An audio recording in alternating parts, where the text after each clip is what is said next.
درود پاک کب کب کہاں کہاں اور کیسے کیسے کام آتا ہے. ایک بہت ہی خوبصورت واقعہ، بڑا ایمان افروز واقعہ ہے جو میں آپ کے سامنے پیش کرتا ہوں. ایک دوست نے اپنے ایک دوسرے دوست کو قرض دیا، اور جب اس نے قرض دیا تو وہ قرض ایک بڑی اماؤنٹ تھی، 3000 دینار. وہ ٹائم آ گیا جب اس ٹائم وہ قرض لینے کے لیے اپنے دوست کے پاس گیا کہ بھائی مجھے میرے پیسے واپس دو. تو اس نے کہا کہ پیسے تو نہیں ہے میرے پاس، میں کولیپس ہو گیا ہوں، بزنس اب میرا ختم ہو گیا ہے، میں تمہاری رقم نہیں دے سکتا. اس نے ایک اور ٹائم دے دیا اسے کہ ٹھیک ہے اب اتنے وقت دنوں کے بعد میں دے دوں گا. وہ ٹائم بھی گزر گیا، اور جب وہ ٹائم بھی گزر گیا تو اس کے بعد اس دوست نے کہا کہ اب تو پیسے دے دو بھائی، میرا ٹائم پورا ہو گیا ہے. پھر نہ دے سکا ٹائم. آخر کار معاملہ جو ہے وہ کورٹ میں چلا گیا، قاضی کے پاس چلا گیا. اب قاضی نے جس کو پیسے دینے تھے اس کو بلایا اور کہا کہ بھائی آپ کو اس کے پیسے دینے ہیں؟ کہتا ہے ہاں پیسے تو دینے ہیں. تو کہا پھر دیتے کیوں نہیں ہو؟ کہا پیسے ہیں ہی نہیں، کاروبار ہی ختم ہو گیا ہے، قرضہ تو لیا تھا اب میرے پاس بچا ہی کچھ نہیں ہے. تو کہا اچھا اب یہ بتاؤ کہ کب دو گے، کیسے دو گے؟ اس نے کہا بس میرے پاس پیسے ہی نہیں ہیں.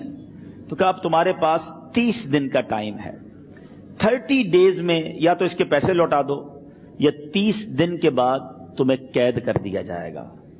یہ شخص اب گھر آیا، پیسے تو تھے نہیں، مگر شاید علماء نے لکھا کتابوں میں، یہ واقعہ کئی بڑی بڑی کتابوں میں لکھا اور درود پاک کے فضائل کی بڑی بڑی کتابوں میں لکھا. اور اس شخص نے سوچا کہ اس نے ایک حدیث پاک پڑھی ہوئی تھی کہ جس میں یہ نبی پاک علیہ الصلوۃ والسلام نے فرمایا ہے، جس کا مضمون ہے کہ جو شخص پریشان ہو، مصیبت زدہ ہو، اسے چاہیے کہ مجھ پر کثرت سے درود پاک پڑھے، کیونکہ درود پڑھنا مصیبتوں اور پریشانیوں کو لے جاتا ہے. اب اس عاشق رسول نے سوچا اور تو کچھ ہے نہیں، اب میں درود پاک پڑھنا شروع کرتا ہوں. صبح سے لے کر شام تک وہ درود پاک پڑھنے لگ گیا. 27 دن گزر گئے. Only 3 days left. 3 دن باقی تھے قاضی کے پاس جانے میں.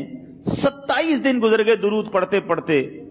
جب 28ویں رات آئی تو آنکھیں تو بند ہوئیں، مگر خواب میں اسے ایک آواز آئی، گھبراؤ نہیں، تمہارا قرضہ ادا کر دیا جائے گا، تمہارا مسئلہ سالو ہو جائے گا.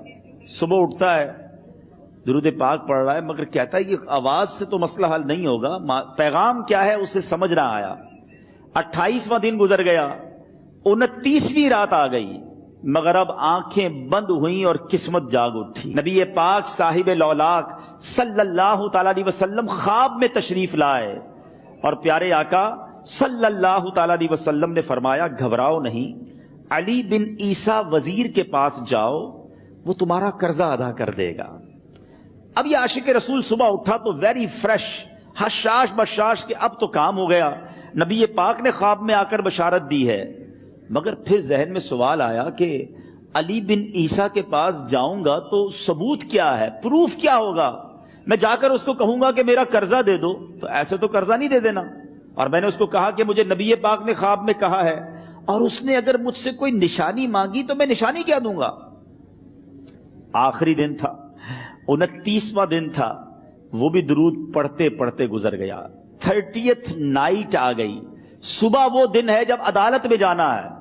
اب اس رات پھر نبی پاک علیہ الصلوۃ والسلام خواب میں تشریف لائے اور آقا علیہ الصلوۃ والسلام نے فرمایا کہ علی بن عیسیٰ وزیر کے پاس جاؤ، وہ تمہارا قرض ادا کر دے گا. کہ حضور چلا تو جاؤں گا، لیکن اگر وزیر نے مجھ سے کوئی نشانی طلب کی تو میں کیا جواب دوں گا؟ پیارے آقا علیہ الصلوۃ والسلام نے کمال کا ارشاد فرمایا کہ علی بن عیسیٰ سے کہنا کہ تم روزانہ فجر کی نماز کے بعد 5000 بار درود پاک پڑھتے ہو، یہ راز فقط تم جانتے ہو اور تمہارا رب جانتا ہے. اب یہ جب صبح اٹھا تو ایک نشانی بھی مل چکی تھی. عدالت میں جانے سے پہلے وزیر کے دربار میں پہنچ گیا. اسے یہ ڈر تھا کہ آج پیسے نہ لوٹائے تو سزا ہو سکتی ہے. جب وزیر کے دربار میں پہنچا تو وزیر اپنے مشیروں کے ساتھ بیٹھا تھا. کہا مجھے آپ سے بات کرنی ہے. کہا بتاؤ کیا بات کرنی ہے؟ کہا میں ایک پیغام لایا ہوں آپ کے لیے. اچھا کس کا پیغام لائے ہو؟ کہا میں نبی پاک جناب محمد مصطفیٰ صلی اللہ تعالی علیہ وسلم کا پیغام لایا ہوں. وہ عاشق رسول وزیر تھا. کہتا بتاؤ میرے آقا نے کیا پیغام دیا ہے؟ کہ حضور میں 3000 دینار کا مقروض ہوں، آج آخری دن ہے اور میرے آقا نے مجھے بشارت دی ہے کہ آپ سے کہوں کہ آپ میرا قرض ادا کر دیجئے۔ علی بن عیسیٰ کہتا ہے کوئی ثبوت ہے آپ کے پاس؟ ہے کوئی دلیل بھی ہے آپ کے پاس؟ میں کیسے مان لوں کہ آپ کو نبی پاک علیہ الصلوۃ والسلام نے بھیجا ہے؟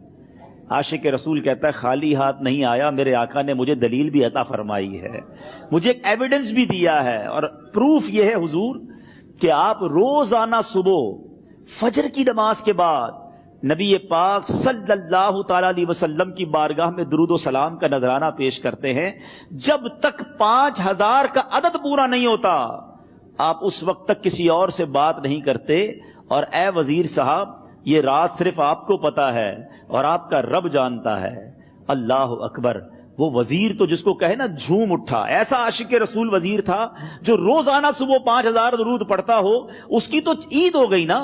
وہ کہتا ہے مرحبا یا رسول اللہ، میرے آقا نے میرے درود قبول کر لیے، اس سے بڑھ کر میرے لیے سعادت کیا ہوگی۔ اب یہ وزیر اپنی سیٹ سے اٹھتا ہے، اپنے کمرے میں جاتا ہے، تھوڑی دیر بعد واپس آ کر اس عاشق رسول کے ہاتھ میں 3000 دینار رکھ کر کہتا ہے حضور پہلے 3000 دینار تو نبی پاک کا حکم کی میں ادب سے بجا لاتا ہوں، میرے آقا نے جو حکم فرمایا یہ 3000 دینار آپ کو پیش کرتا ہوں، حضور ایک اور 3000 دینار لیجئے۔ میرے گھر آپ آئے، اتنی اچھی خبر سنائی، آپ نے قدم رنجا فرمایا، یہ 3000 اس کا نذرانہ ہے، اور ایسا کیجئے 3000 اور لیجئے، اس سے اپنے بچوں کے لیے کچھ چھوٹا موٹا کام شروع کیجئے، اور ایک وعدہ کر کے جائیے آج کے بعد زندگی میں آپ کو جب بھی کوئی کام پڑے میں آپ کا بھائی ہوں، مجھے یہ خدمت کا موقع دیجئے گا۔